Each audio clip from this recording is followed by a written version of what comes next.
శిక్ష పడినా వాడు మారతాడో లేదో చెప్పలేం. కానీ 10 మంది ఈసడించుకుంటే 10 రోజుల్లో మారతాడు వాడు, ఖచ్చితంగా 10 రోజుల్లో మారతాడు. ఆ ఈసడించుకునే ప్రవృత్తి కూడా రావాలి. మొహం మీద ఉమ్మేస్తాం, వీధిలోకి ఎలా వచ్చావు, నువ్వు చేసింది ఏంటి అని అడగాలి ఖచ్చితంగా. లేకపోతే ఎలాంటి బురద జల్లుతున్నారు ఇక్కడ, ఏ మచ్చ లేని వాళ్ళ మీద ఎలాంటి బురద జల్లుతున్నారు ఇక్కడ. వ్యక్తిత్వాలను ఖూనీ చేసేసేలాగా మనం సహిస్తూ ఉంటాం చక్కగా. ఎందుకంటే మనకెందుకు. అయినా నేను మొహమాటం లేకుండా చెబుతున్న సందర్భం వచ్చింది కాబట్టి, నా విషయంలో మాత్రం నా అభిమానులు ఎవరు ఎప్పుడూ సహించలేదు. పెట్టాల్సిన రేవు పెడుతూనే ఉన్నారు, మొత్తం అంతా హాయిగా శుభ్రంగా పెడుతూనే ఉన్నారు. మొత్తం శత్రుపక్షం వాళ్ళు పారిపోయేలాగే పెడుతున్నారు, అనుమానం వెళ్ళా.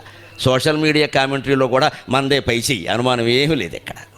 ధర్మానికి నిలబడతారనే విషయం తెలిసింది మీకు అందరికీ సాదరంగా నమస్కారం చేస్తున్నా. నాకేం మొహమాట లేదు. స్పందించాలి. ఇష్టం వచ్చినట్టు మాట్లాడితే నమ్మడమే, ఏది పడితే అది. అలా కట్టుబడినప్పుడే ధర్మం లోకంలో నిలబడుతుంది. ఒక నేరస్తుడికి 10 సంవత్సరాలు శిక్ష పడినా